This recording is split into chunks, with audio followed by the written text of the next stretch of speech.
माननीय सदस्यगण, माननीय रक्षा मंत्री जी का बयान होगा। अभी स्टेटमेंट आपको हाथ में मिल रहा है, अभी बट रहा है स्टेटमेंट। माननीय रक्षा मंत्री जी, अरे प्लीज स्टेटमेंट मिल रहा है, please please please. No no, माननीय रक्षा मंत्री जी, आप कॉल रक्षा मंत्री जी, नो। माननीय रक्षा मंत्री जी अपना बयान। आदरणीय उपसभापति महोदय, मैं इस गरिमामयी सदन को अरुणाचल प्रदेश के तवांग सेक्टर में हमारी सीमा पर 9 दिसंबर 2022 को हुई एक घटना के बारे में अवगत कराना चाहूंगा। उपसभापति महोदय, 9 दिसंबर 2022 को चाइनीज पीएलए ट्रुप्स ने तवांग सेक्टर के यांगसे एरिया में लाइन ऑफ एक्चुअल कंट्रोल पर अतिक्रमण कर स्टेटस को एक तरफा बदलने का प्रयास किया। चाइना के इस प्रयास का हमारी सेना ने दृढ़ता के साथ सामना किया। उपसभापति और सदन को यह भी बताना चाहूंगा, इस फेस ऑफ में हाथापाई भी हुई और भारतीय सेना ने बहादुरी से पीएलए को हमारी टेरिटरी में अतिक्रमण करने से रोका और उन्हें उनकी पोस्ट पर वापस जाने के लिए मजबूर कर दिया। इस झड़प में दोनों ओर के सैनिकों को कुछ चोटें आई हैं। उपसभापति महोदय, मैं इस सदन को यह बताना चाहता हूं कि हमारे किसी भी सैनिक की न तो मृत्यु हुई है और न ही कोई गंभीर रूप से घायल हुआ। इंडियन मिलिट्री कमांडर्स के टाइमली इंटरवेंशन के कारण पीएलए सोल्जर्स अपनी लोकेशंस पर वापस चले गए और इस घटना के पश्चात एरिया के लोकल कमांडर ने 11 दिसंबर 2022 को अपने चाइनीज काउंटर पार्ट के साथ स्थापित व्यवस्था के तहत एक फ्लैग मीटिंग भी की और इस घटना पर चर्चा की।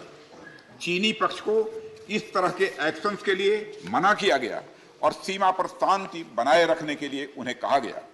इस मुद्दे को चीनी पक्ष के साथ कूटनीतिक स्तर पर भी उठाया गया है।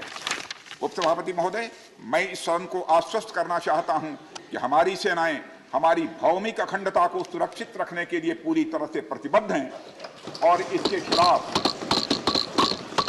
खिलाफ किसी भी प्रयास को रोकने के लिए सदैव तत्पर है।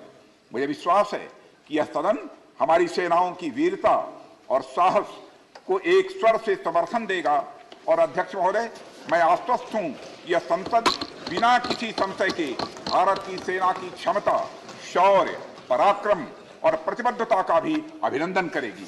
धन्यवाद।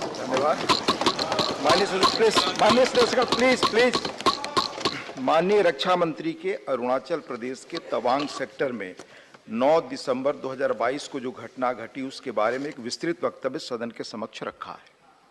माननीय सदस्यगण, हमारी सेनाएं पूरी मुस्तैदी और ताकत के साथ हमारी सीमाओं पर तैनात हैं और उनके शौर्य और वीरता पर पूरे सदन को हम सबको विश्वास और भरोसा है।